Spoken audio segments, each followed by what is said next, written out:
முதலமைச்சர் கலைஞரை சென்னை தனியார் மருத்துவமனையை சேர்ந்த டாக்டர்களும் நிர்வாகிகளும் நேரில் சந்தித்து கலைஞர் காப்பீட்டு திட்டத்தின் கீழ் ஏழைகளுக்கு உதவ வாய்ப்பளித்தமைக்காக நன்றி தெரிவித்தனர். இத்திட்டத்தின் கீழ் இதுவரை தங்கள் மருத்துவமனையில் 400க்கும் அதிகமான அறுவை சிகிச்சை செய்திருப்பதாகவும் முதலமைச்சரிடம் அவர்கள் தெரிவித்தனர்.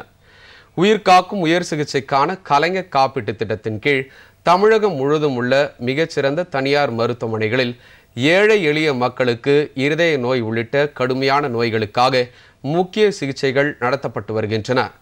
இத்திட்டத்தின் கீழ் சென்னையை சேர்ந்த பில்ரோத் மருத்துவமனையில் மட்டும் 400க்கும் அதிகமானோருக்கு சுமார் 2 கோடி ரூபாய் செலவில் அறுவை சிகிச்சை செய்யப்பட்டுள்ளது. இதில் 150 பேர் இருதய நோய் சம்பந்தமாக அறுவை சிகிச்சை செய்து கொண்டுள்ளனர். இதையடுத்து முதலமைச்சர் கலைஞரை அவரது இல்லத்தில் அம்மருத்துவமனையின் நிர்வாகிகளும் டாக்டர்களும் இன்று நேரில் சந்தித்தனர். கலைஞர் காப்பீட்டு திட்டத்தின் கீழ் தங்கள் மருத்துவமனையில் மேற்கொள்ளப்பட்ட அறுவை சிகிச்சைகள் குறித்த விவரங்களை முதலமைச்சரிடம் தெரிவித்த அவர்கள் இத்திட்டத்தின் மூலம் ஏழை எளிய மக்களுக்கு சேவை புரியும் வாய்ப்பை அளித்தமைக்காக நன்றி தெரிவித்தனர்.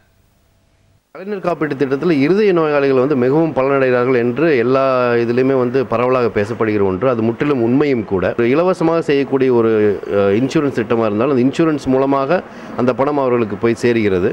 சுமார் 2 கோடி மதிப்புத்தக்க அறுவை சிகிச்சைகளை இந்த திட்டத்தின் மூலம் மக்கள் பயனடைந்திருக்கிறார்கள். கலைஞர் காப்பீட்டு திட்டத்திற்கு தங்களது ஆதரவு தொடரும் என முதலமைச்சரிடம் தெரிவித்ததாகவும் அவர்கள் கூறினர். இத்திட்டத்தின் மூலம் தமிழகம் முழுவதும் இதுவரை 21,014 பேருக்கு உயிர்காக்கும் அறுவை சிகிச்சை 72 கோடி ரூபாய் செலவில் செய்யப்பட்டுள்ளது குறிப்பிடத்தக்கது.